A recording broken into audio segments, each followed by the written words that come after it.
자, 저는 대중의 이 가끔씩 느끼는 비열한 속성에 대해 굉장히 분노합니다. 최근에 이준석을 왜 빨리 비판하냐고 좀 지켜보지 이렇게 말하면서 저를 비판하는 사람이 사무실 핸드폰에 자기 전화번호를 남기면서 어제도 또 비판을 해왔어요. 이제 해비낸 게 아깝다 이런 말까지 해요. 그러면서 거의 막가는 투로 이야기를 합니다. 저보고 대깨문이래요. 자, 여기서 느끼는 거는 제가 만약에 정의당쯤의 대표라도 됐어도 그런 대표가 볼 수 있는 전화기에 그런 욕을 남기겠습니까? 안 남기겠죠. 그럼 제가 볼 수 있는 전화기에 자기 전번번호를 남기면서 그렇게 욕을 하는 사람은 어떤 생각으로 할까요? 저 황장수가 세력도 얼마 안 되고 저것끼리 좀 소수 모아가지고 당이라고 하고 있고 근데 저놈 웃기는 놈이다. 내 정도도 저놈은 상대할 수 있다라는 억심여김과 조롱 경멸을 담아서 그런 인격 떨어지는 짓을 하고 있지 않겠습니까? 그래서 절대로 저자들은 정치권에 진입할 수 없다. 또 정치적으로 파워를 가지지 못하고 저러다가 소멸될 것이다 라고 이야기를 하지요. 과거에 레닌이나 스탈린, 히틀러 같은 사람이 집권하기 전에 그렇게 조롱하고 업신여기다가 나중에 큰 코 다친 사람 많습니다. 자, 사람은 가능성 여부를 가지고 남을 경멸하고 그렇게 하면 안 된다. 제가 이 말을 충고합니다. 자, 그 영혼이 불쌍해서요, 더 상대하지 않겠습니다. 제가 오늘 이 말을 하는 거는 왜 이준석을 더 두고 봐야 된다라고 말을 하는 사람.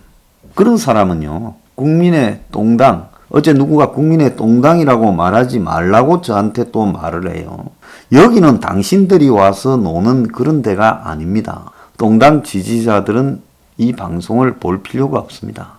제가 아무나 보게 하고 아무한테나 머리 숙이고 아무한테나 돈 받고 그렇게 사는 사람 아니에요. 그러니까 똥당을 숭배하고 그 당이 가는 방향이 맞다라고 생각하는 사람은 이 방송을 볼 필요가 없다라는 이야기를 내가 여기서 분명히 합니다.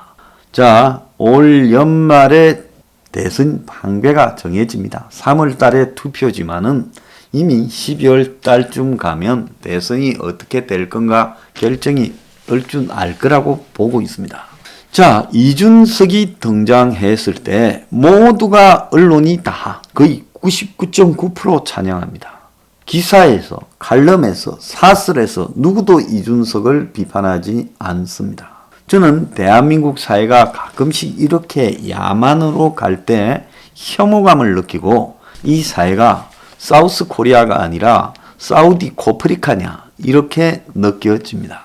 솔직히 말하면 아프리카보다도 한국 대중의 수준이 못할 때가 있다는 거죠. 선동을 걸면 이 정치적으로 완전히 그냥 정치공학적인 장난, 그 영어로 그런 거를 갖다가 정치공학적으로 스핀이라고 합니다.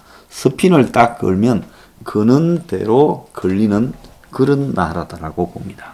자, 되돌아가가지고 2018년 4월입니까? 판문점 도보 달인가에서 김정은하고 문재인이 만났을 때 80, 90%가 박수를 칩니다. 김여정이 한국에 평창올림픽에 왔을 때도 거짓말을 했습니다. 그리고 문가리가 취임을 했을 때도 거짓을 했습니다. 촛불 때도 거짓을 했습니다. 광우병 때도 거짓을 했습니다. 그리고 효선 미선 장갑차 사건 때도 거짓을 했습니다. 대중은 세상을 바라보는 날카로운 어떤 시각을 가져야죠. 효선 미성양 사건은 그야말로 교통사고였을 뿐입니다. 미군 병사가 탱크를 몰고 가다가 일으킨 교통사고. 그런데 그 탱크를 교통정리하고 통제해주는 한국 측에 경찰이 없었습니다. 그래서 저런 사고가 생긴 거예요. 쇠고기 광우병은 거짓말이었습니다. 2017년 박근혜 탄핵 부분에서는 박근혜가 잘못한 부분이 있어서 탄핵당할 수도 있다고 생각하지만은 그것은 냉정하게 법적 절차로 가서 정리되어져야 된다고 제가 말했습니다. 그렇지만 거리에서 저 부분을 탄핵을 떼거지로 하는 부분은 옳지 않았죠. 자, 그런 관점에서 볼 때 북한하고의 문제도 이 나라 국민들은 북이 우리의 적입니다. 여기에 대해서 부연도 할 것도 없어요. 적이지요. 그런데 그 적에 대해서 바람을 불게 만든다고 어느 날 같은 민족 동포가 됩니다. 웃기지 않습니까? 자, 일본은 우리보다도 세상을 바라보는 시각, 우리보다도 지성이나 철학적인 분야, 문학이나 예술적인 분야, 그리고 우리보다도 상업적이거나 기업적인 기술적 분야에서 월등하게 뛰어납니다. 일본이 우리보다 나아요. 그리고 솔직히 말하면 일본 국민들의 인간성도 우리보다 낫습니다. 일본이 과거에 우리를 지배했다고 해서 그 콤플렉스 때문에 우리는 일본에 대해서 반일 감정에 불만 지르면 욕을 합니다. 그러면서 여행 풀리면 일본에 제일 많이 가서 일본 음식을 제일 많이 먹을 겁니다. 그렇지 않습니까? 그래서 이런 그야말로 변방의 이 싸구려 정치 속성을 가진 대한민국에서 정치적 장난을 치는 것은 식은 죽 먹기라는 겁니다. 그래서 이준석이라는 것은 결국 기획된 바람이다. 1. 이준석은 기획된 바람이다. 2. 이준석에 대한 여론조사. 결국 당론으로 봤으면 나경원이가 됐을 건데 일반 여론조사에서 3대 7 이상으로 이준석이가 독식하는 바람에 이준석이 되지 않았어요. 그러면 일반 국민 여론조사가 전체의 30%밖에 안 되는데 거기서 얼마나 압도적으로 이준석이 70% 이상으로 이겼으면 전체적으로 최종적으로 이준석이 승리했느냐. 이 부분으로 봤을 때 이것이 대중의 열망이다. 그러면 그 대중의 열망은 이준석이라는 사람을 얼마나 잘 알고 또 이준석이 대중의 열망을 받기 위해 그 전에 무엇을 해왔는가에 대한 논리적인 설명을 할 수 있습니까? 3월 21일쯤 갑자기 떴어요. 조작된 여론, 조작된 빅데이터, 언론의 장난, 여론조사의 왜곡 등에 의해서 이준석이 떴다. 그리고 그 바람은 인위적으로 만들어졌다. 그리고 그 인위적으로 만들어진 바람이 대중들을 현혹시켜 대중들이 촛불처럼 흔들렸다. 이게 입니다. 1이 인위적이다. 2. 그 바람에 대중들이 촛불처럼 흔들렸다. 자, 3. 이준석은 고인을 했다. 왜 이게 중요하냐? 지금 대한민국의 정치인이 국회의원 출마한 정치인만 한 2,000명, 또 정치권 언저리에 해서 5,000, 그리고 고위공무원이 뭐 한 2, 3천 된다 칩시다. 한국의 고위공직자에서 한 10,000명쯤 된다 칩시다. 이 10,000명쯤 되는 한국 사회의 상류층, 아니 거기에 또 상류층에 이 뭐 법조인부터 시작해서 변호사부터 의사 이런 상류층까지 합시다.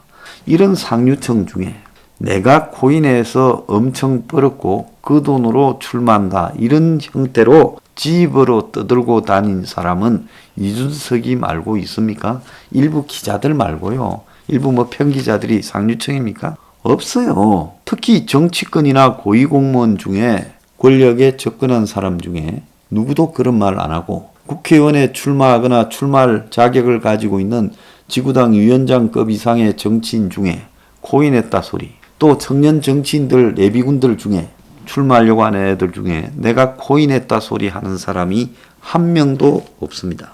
그런데 이준석은 지가 코인했다 했는데 그 이준석이 코인 바람이 이제 꺼지면서 9월달 전에 터질 건데 나중에 제가 이야기하겠지만 코인 95%는 사기라고 세계 IT 분야의 최근위자가 이야기를 했습니다. 기술적으로 사기다. 그래서 한국의 잡코인은 100% 사기다는 거죠. 근데 이준석은 돈을 엄청 벌었다. 그러면 이준석은 사기를 통해서 돈을 엄청 버는 거 아닙니까? 이준석은 코인이라는 사기를 통해서 돈을 벌었다고 고백한 유일한 정치인이다. 이게 3입니다. 자, 그리고 4는 뭐냐? 문재인은 자기 정권을 창출해서 자신의 안위를 보장받으려고 합니다. 거기에는 이준석이 딱 맞다는 거죠.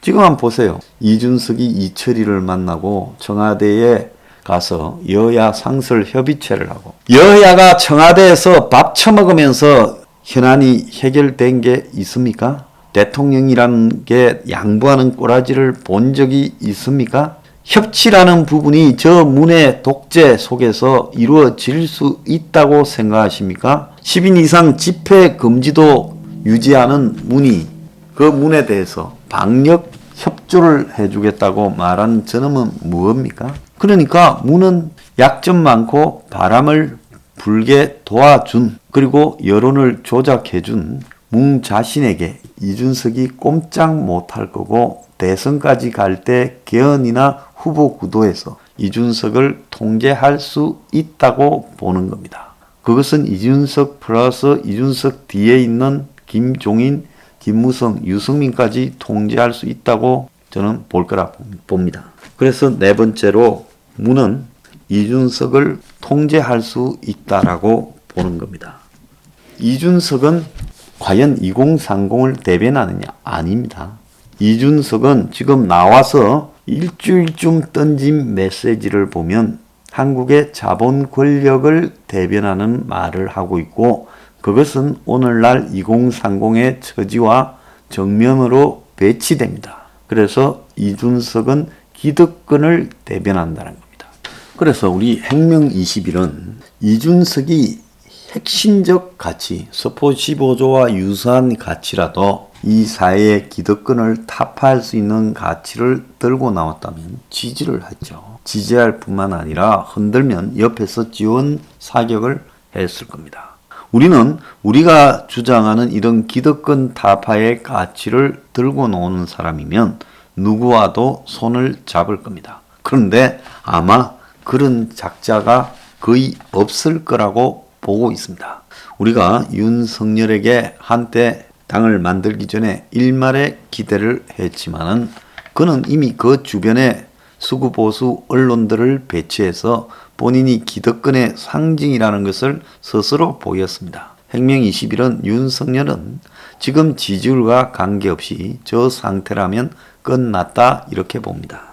그래서 제가 이야기를 합니다. 이준석을 왜 우리가 정리해야 되는가는 오늘 5가지 이유로 분명히 이야기를 했습니다. 이렇기 때문에 이거는 초장부터 다 띄울 때 먼저 때려서 이준석을 갖다가 제거하는 분위기로 우리라도 만들어 가야지. 모두가 침묵하고 지켜보고 이럴 때는 이미 12월까지 가버리면, 이준석이 12월까지 가면 대선 못 이긴다. 그리고 기득권을 타파하지 못한다. 문 정권이 연장된다고 보기 때문입니다. 알겠습니까?